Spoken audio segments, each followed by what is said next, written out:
Thank you. My name is Bob Martin. I'm a resident of Council District 7. I also am president of the Homeowner Taxpayer Association of Bexar County.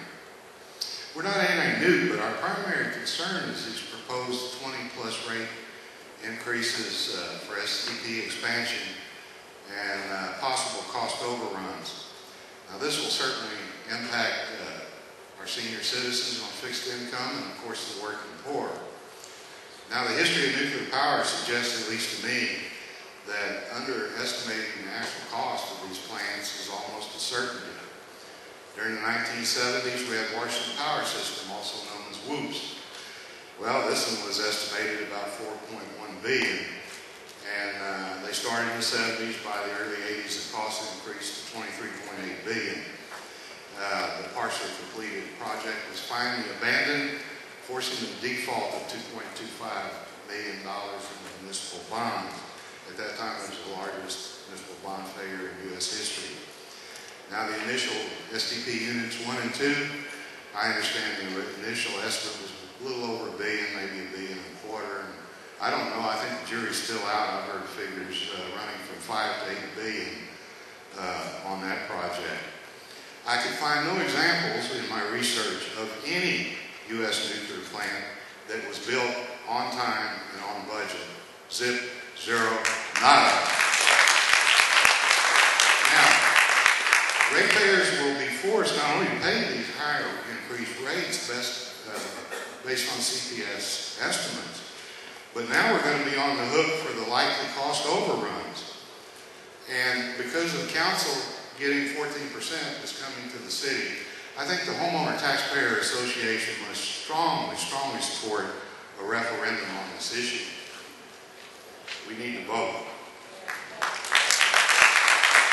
But let's look at demand. Let's look at demand. As far as meeting future demand, financial incentives for large power users like data centers should be revisited. This includes property tax abatements like Mr. Gates got, Microsoft Corporation, and City Ordinance 97263. Now, these financial incentives have proved very effective in attracting these big data centers. However, data centers consume substantial amounts of power, but bring very few jobs. Finally, a recent tragedy, I think, 15 seconds. will serve to illustrate just how this situation impacts our seniors. 82-year-old identical twin sisters were found dead in their San Antonio home. The bodies of Florence and Emma Jergen were found Thursday in the home where they had lived all their lives. Police say a single air conditioner in the home was off. The cause of death was pending, but believed to be heat-related. Neighbors say the women lived frugally on a fixed income. Now, my question, looking at these huge leeches on the power system, now I have nothing against servers. I mean, I need them too. But we're subsidizing these people, not only with tax abatements, but I believe lower power rates. My question to you is, how much do residential homeowners pay per kilowatt hour? How much does Mr. Gates and these data centers, server farms, if you will, pay per kilowatt hour? Thank you.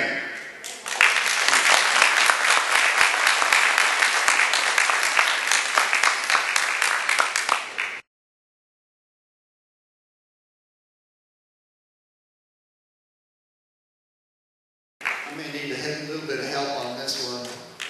Cost per kilowatt hour. Lots of help. Yes, I do. And I'm going to do the best I can to answer the question.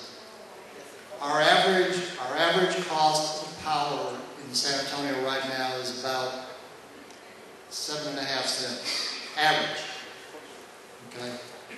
Right now, our residential rates are a little bit higher than that, and our commercial industrial rates are a little bit lower than that, because it's a little bit cheaper for us to serve some of these larger customers because it doesn't quite take as much infrastructure to serve them, and they don't have quite the peak demand that our residential load profile has. Some some of these servers that we talk about, we consider them very, very good customers because they use a pretty constant amount of power. They don't spike in the summertime. And frankly, what causes the big expense on our system is that we need to meet the peak demand in the summertime. So the way we design our rates is we design our rates to place the cost of the system on those that cause the cost to be there. And our big expense is having so much power generators available during the summertime to meet that peak demand. And I hate to say this, but it's primarily the residential class and small commercial that contributes the most to that peak demand.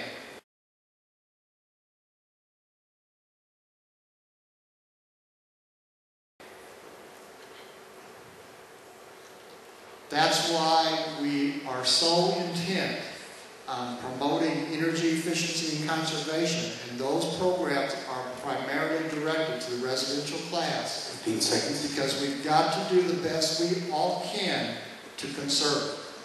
And the more we take advantage of those programs, the better we're able to keep our price down. So I would really urge you all to take advantage of our conservation programs. We've got rebates available. Do what you can to make your homes more energy efficient.